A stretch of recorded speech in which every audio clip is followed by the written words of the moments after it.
Welcome to Reddit Review. And if you like scary stories, but rather not be in a scary story, please hit the like and subscribe button to keep the bad juju away. Let's begin. This post is titled, My Birth Was Weird, a true story. This is exactly what my mother told me. Backstory.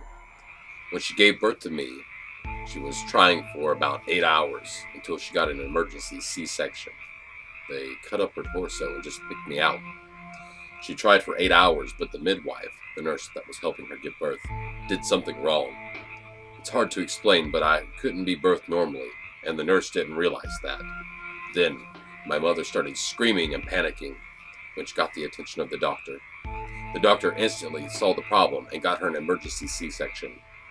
When I came out, I was almost dead. The only organs in my body that still worked were my heart and lungs. The doctor said I had about a 10 to 20% chance to live. Now the weird part. The reason for my mother starting to scream and panic. She heard a voice. An old voice. The voice said, Lodor Benet, which is Old Norwegian for the child is dying. If they waited 5 more minutes on the C-section, I would be writing the story. So, the voice came in the absolute last minute and saved my life. Wow, that was kind of weird. So what do you guys think? Was it a guardian angel or just a mother's intuition? This next post is by Regalia. It's titled, There Are Shadows Following Me. So, I've been a bit busy with some work, but at least I'm free now to post this, so on with the story. I don't know what to do. I swear, I'm seeing things. So, this all started a couple of years ago, the sightings of him. He was a strange thing that I always see at the corner of my eyes whenever I turn. A tall, black, slender figure that always disappears whenever I turn toward it. I started calling it, him, or he, since I didn't know what else to call it, and it appeared male. He always made me look over my shoulder whenever I felt like I'm being watched.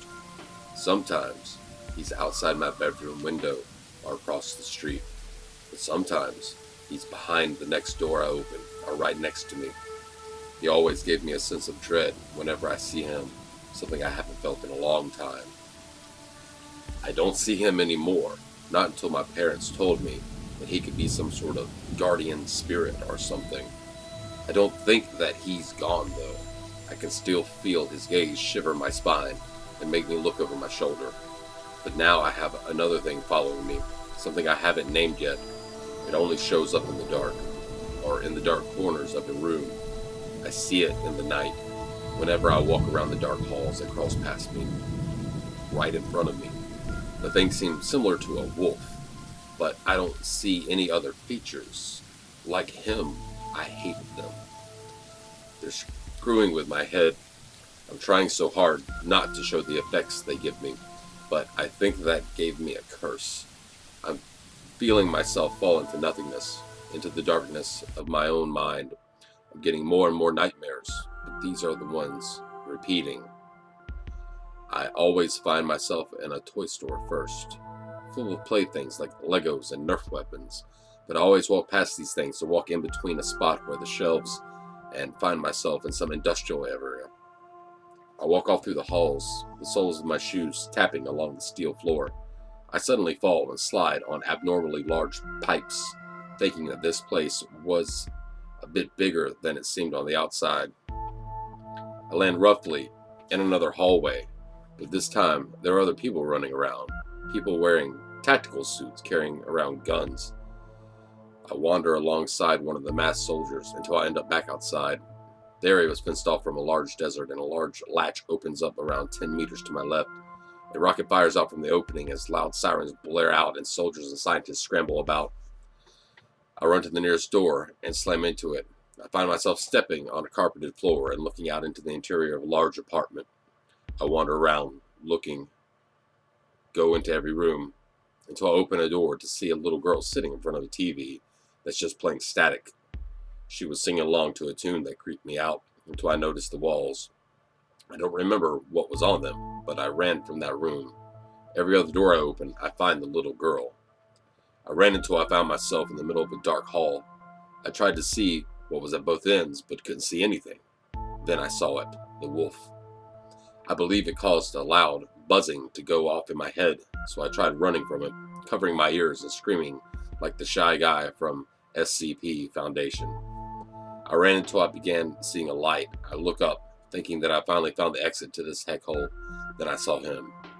He stood in front of the glass doors. I could see more features than normal, though.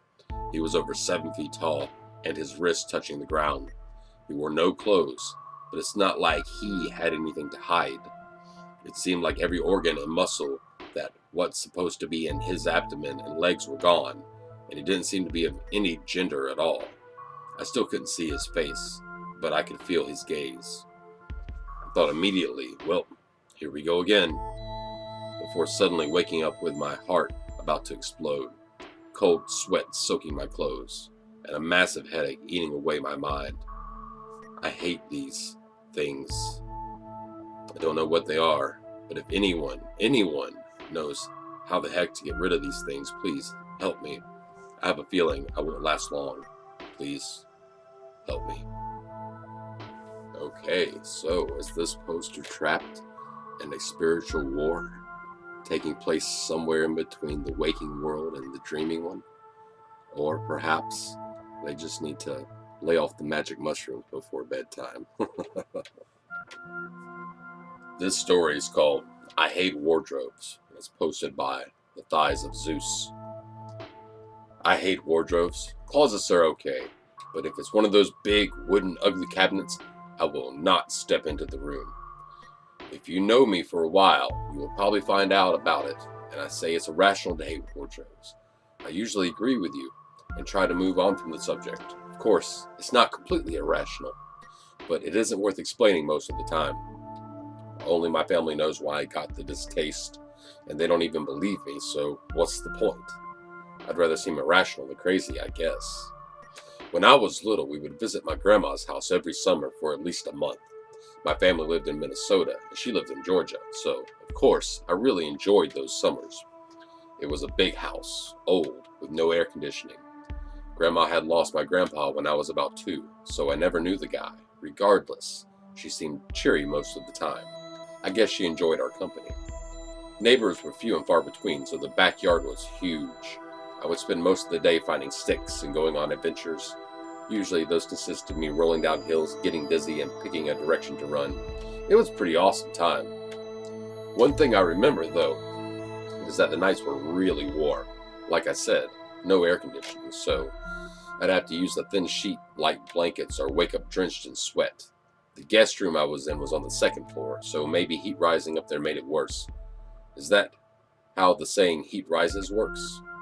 On the first day we visited when I was 9, after a family dinner, I went into my room with my Game Boy SP. At the time, I was working on Metroid Zero Mission, so I turned in sort of early. My friend Ryan had told me that if you beat the whole game in 2 hours, there would be an end credits cutscene where Samus is completely naked. Naturally, this was my goal for the summer. Seeing as I probably had over a day of playtime for my current playthrough, I had my work cut out for me.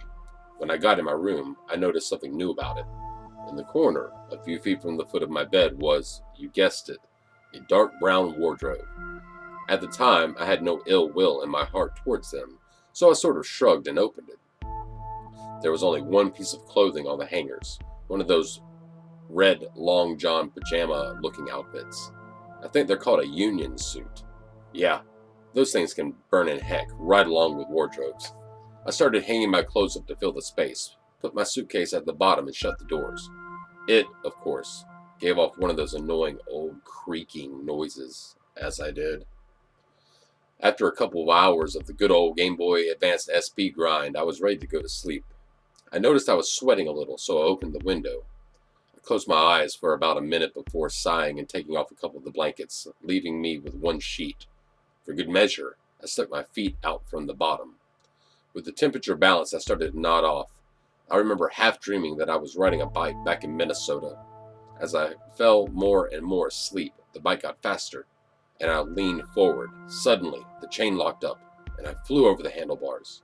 My body jerked awake and I gasped. I looked around, expecting the pain of the pavement to kick in before realizing it was one of those annoying sleep jolts. I sighed and put my head back down on my pillow. I opened my eyes again after hearing a creak and looked to my left. My suitcase was open on the floor, and the wardrobe door was slowly swinging open. Out of the darkness, a face slowly peeked out. It was a man with a big, toothy smile, with white skin and long black hair. His eyes were focused at the foot of my bed. I saw a leg raise up to his chest and then slowly step out of the wardrobe, and I saw his arms were hanging at his chest. It was like he was sneaking in one of those old-timey cartoons, and it didn't help that he was wearing long johns. He slowly and carefully tiptoed a couple of steps closer to me. He was looking down at my feet. When he got close enough, went, then started to slide his mouth over both of my feet while closing his eyes. I remember feeling extremely sickened when he did, and noticed a dark goo leaking out over my legs. His eyes opened, and he saw me, terrified, staring at him. His eyes widened when he lifted his head away from my feet. Then he did that Home Alone face, clasping his cheeks and staring at me for a couple seconds. Picturing it now, it almost seems funny, but I was freaked out. I stared back, probably hyperventilating at this point, but too scared to speak. Then he took his long fingers and slowly moved them up to his eyes. He smiled when they covered his eyes.